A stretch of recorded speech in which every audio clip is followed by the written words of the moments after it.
some of these high towers that have been built against God. You have been slowly conditioned to build and accept high towers. There are so many high towers that the world has built to heavens that go against God's way. The biggest towers, you know, if Dave Chappelle can go hard, I can go hard. Amen. If Dave Chappelle can go hard, I can go hard. Amen. Sexual perversion and deviance is a high tower in this world now. Anything goes now. Anything goes now when it comes to that. Amen.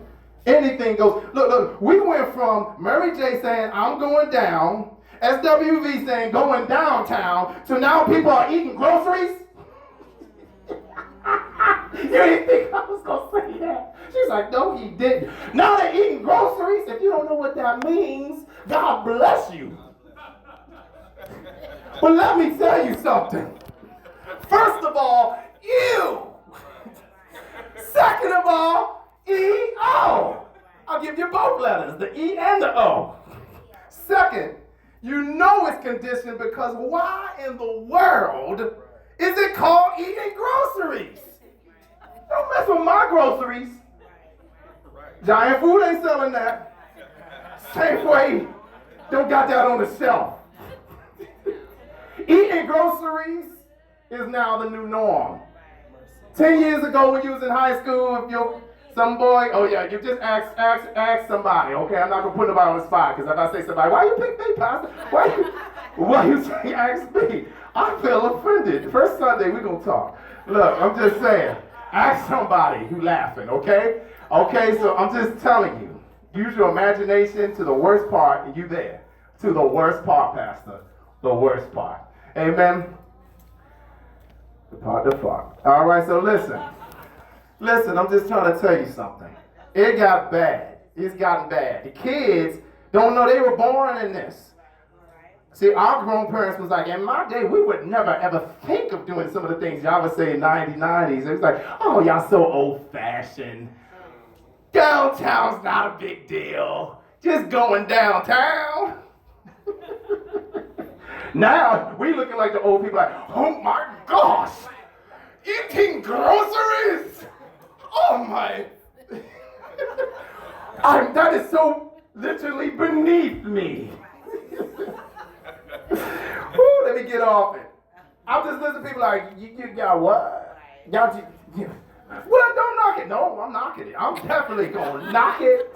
I'm not going to try it. Y'all crazy, all right? Where's it going to go from here? Amen. The destruction of tearing down. Number 2, the destruction of tearing down. So that was sexual perversion. Is number 1.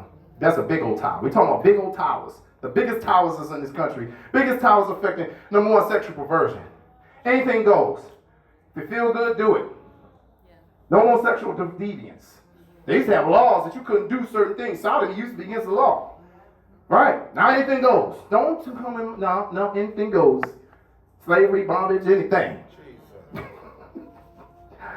Number 2, let me get off it, y'all. Number 2, the destruction and tearing down of God's definition of the traditional family. That sounds like Pastor Walter.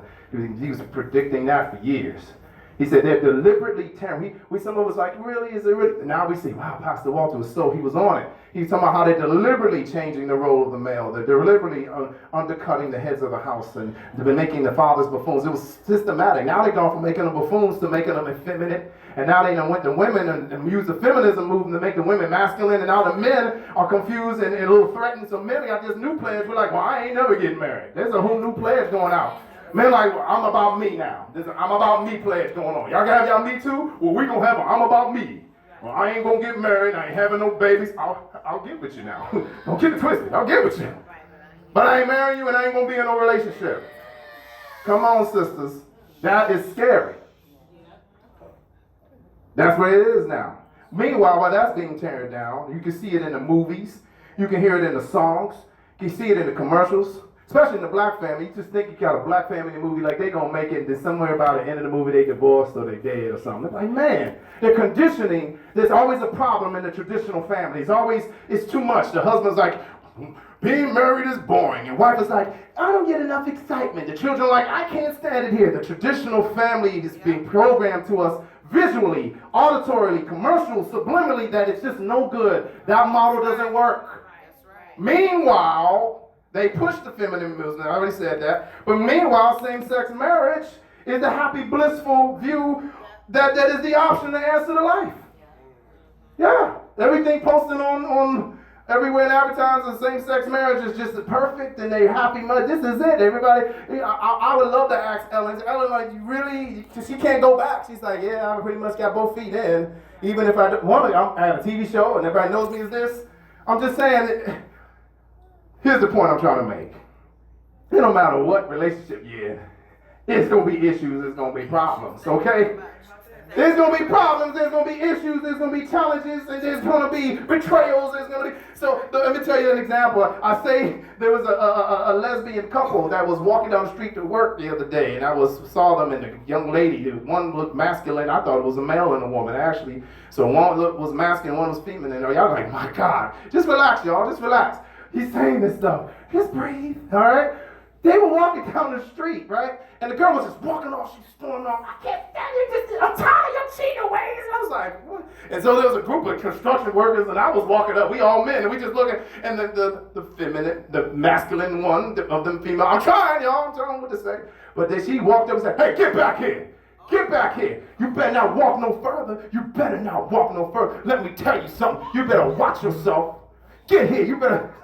The guys are all looking around like...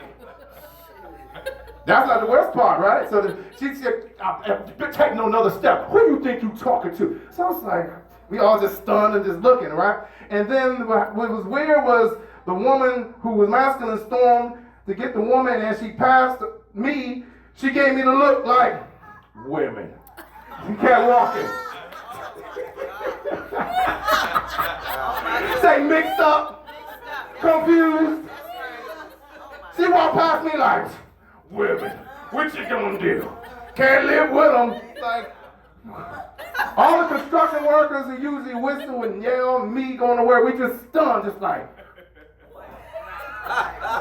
I'm expecting Jordan Peele to come out in Twilight Zone. Is this a skit? What is this? This is real life, and this is the new norm. This is the new tower, and they have renewed your mind. Renewed your mind, and the flip and ridiculous and confused is the norm. Women, what you gonna do? Chick, I know you better than I got other chicks. I'm thinking, you left guys to do, there are guys that do that. There are guys that can treat you. Let me stop right there. My point is, every relationship does not escape the issues that happen. And if you're putting extra layers on top of doing that because there's a lot of complications and stuff, but hey, do y'all. I'm just telling you, staying God's way is easier. That's my opinion. So, stay conditioned. Oh, yeah, she tugged her pants, too. Yeah, she tugged her pants. Tugged her pants. The brother's like, what is going on? I said, service starts at 10. All right. See y'all there. Go to SoundCloud, YouTube. So people just... They want to say they're confused, and that's why I respect the comedian, though his comedy is raunchy, I won't suggest it, but he was just kind of pointing out some things like, this don't make no sense. And everybody was like, for a second, was like a reset button on a Nintendo. And somebody actually hit it, and the world got upset. Like, how dare he, being part of our community, do a reset? How dare you point out that this is odd? They gave him the lowest rating ever. Because he said, this don't make sense, y'all. I ain't got to be in church to tell you this don't make sense. I ain't got to be a Christian to tell you it's crazy. So I'm thinking, this is perfect time to scoop. The harvest is right. The harvest is just like, please. Because they're like, I don't know where to go. I don't know what to say about this. I don't know. I mean, you got that eating groceries and tugging. I'm just lost and confused. It's perfect time to kind of say, do you think that makes sense? Do you think this is a sensible way to live? Look, people who can do whatever they want don't act like the enemy of this new world order ain't conditioning them in their minds. They've been conditioned, so they've been renewed the wrong way. They've been renewed the wrong way. That's what God's trying to get you back in order to say, renew your mind. I talk to couples all the time. I use this example. It slaps them right in the face, and they come to me and they say, "Can you minister to us? And can you counsel us?" Like, sure. They already got a baby. They already been getting it in. I'm like, hey, no judgment. Do what you got to do to get it right. But you did tie your shoe to a knot. Now you're trying to put it on. That's what I say to them too. Say, y'all the generation that tie your shoe up to a knot, then try to put it on. You already got a baby, you already been getting it on, now y'all living together, now you want counseling, and now you want to get married.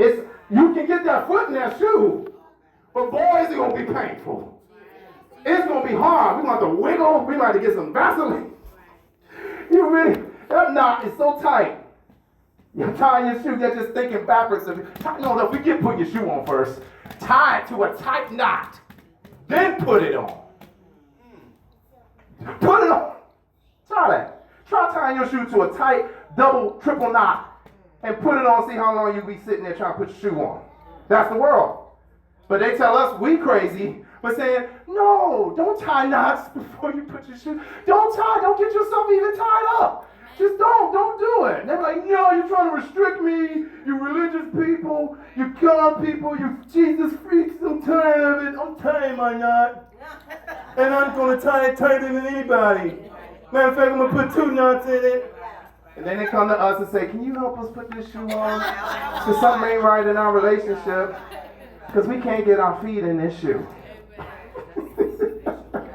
I ain't laughing at the world. I'm laughing at the mentality that has conditioned us. Because I will laugh at foolishness. Foolishness needs to be laughed at, not the people. They're just lost. But we have to not be so anesthetized and, it's the awkward. There's an old saying that the king had 100 people who drank from y'all heard that story? I don't want to be too long. The king, there was water going in the kingdom and everybody drank the water and it made everybody insane. And the king was the only one who didn't drink the water.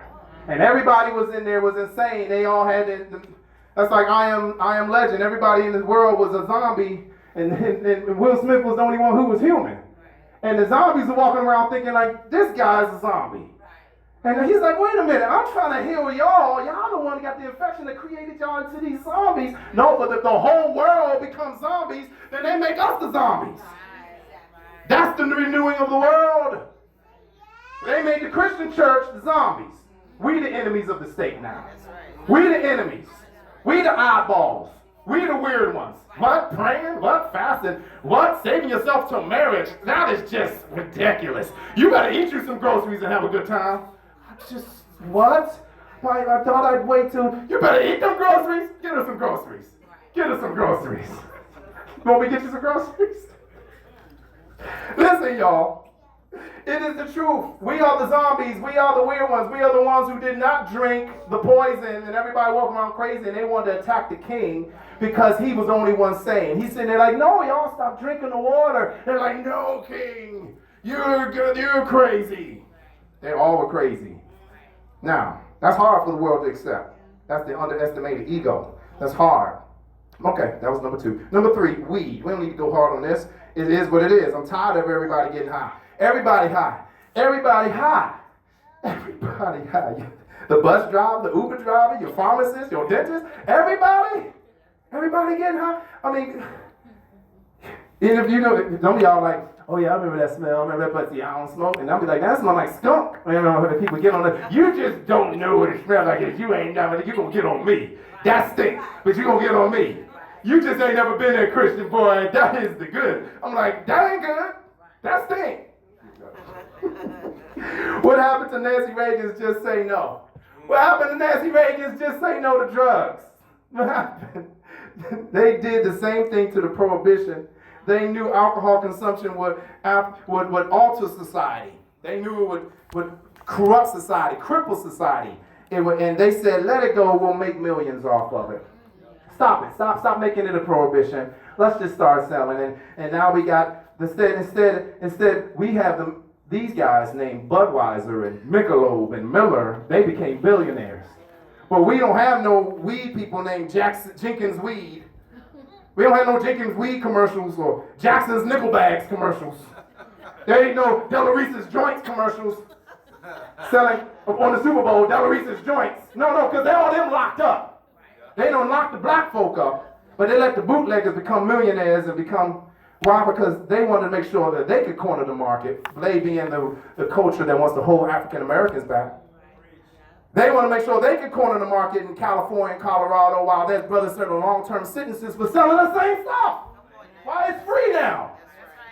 30, 40 years for possession of what they say is now legal. They're going to make sure there ain't going to be no Della Reese's Joints Millionaires commercials on the Super Bowl beside the Michelob commercial. Michelob, that's a drug. Della Reese's Joints. No, we can't have that. These brothers all pulled together. They said, wait a minute, we got to stop them because some of them was crack dealers who turned that together and started the rap industry. They saw what could happen. They said, we let a couple millionaires get through. We got one that's a billionaire now, want to buy NFL, all because they was drug dealers, invested it, took it, started a record label. Then they said, whoa, we underestimated them. They doing what these bootleggers did. They doing what these German Nazi people did who started banks. They up here trying to invest in. They said, throw them in jail. They said, throw them in jail. It's the truth. And they in jail. Now there's Colorado. They got shops. You can walk out with a grocery bag full of weed. You much as you want. Don't go. He's like, huh? Yeah, really? I'm just trying to tell you, set up the high towers. These are high towers. Say high towers. But they won't tell you because I taught health. They won't tell you there's more cancer-causing carcinogens in one marijuana joint than 10 cigarettes. I taught health. Yes, I taught health 2 years. Oh, they won't tell you. Just like they ain't tell people, oh yeah, this alcohol gonna have you addicted. Yeah, you gonna have to be in a part of Alcoholics Anonymous in about 50 years. They're gonna have us later, oh yeah, I'm sorry, your children got Down syndrome. I'm sorry, some of y'all kids can't come. Sorry, it might have been that good. It might have been. We admit it now. They already telling you, because black people run vaporing as much as white people. So they say, okay, y'all, let's wait till vaporing is bad for you. Okay. So they stopped the vaporing real fast. They stopped that real fast. I told you the vaporing was wrong. I preached it up here. I said vaporing is causing these people. Now they say, yeah, vaporing is bad. Pull it back. Experiment with it. Pull it back. I'm preaching to y'all because these are conditionings that you have to teach your children. You have to teach people. You have to teach them how to reset their mind to think the other way. They're going to fight you tooth and nail. But once they get to the other side, they're going to be like, what was I thinking? Thank you for resetting me. So just stick to it, amen? Okay, let's get back to the question. Why didn't God want Babylon to build a high tower? I gave you 3 top high towers in this world. You already knew them, but now you have the understanding of how they work, how they're conditioned. Those are the highest towers.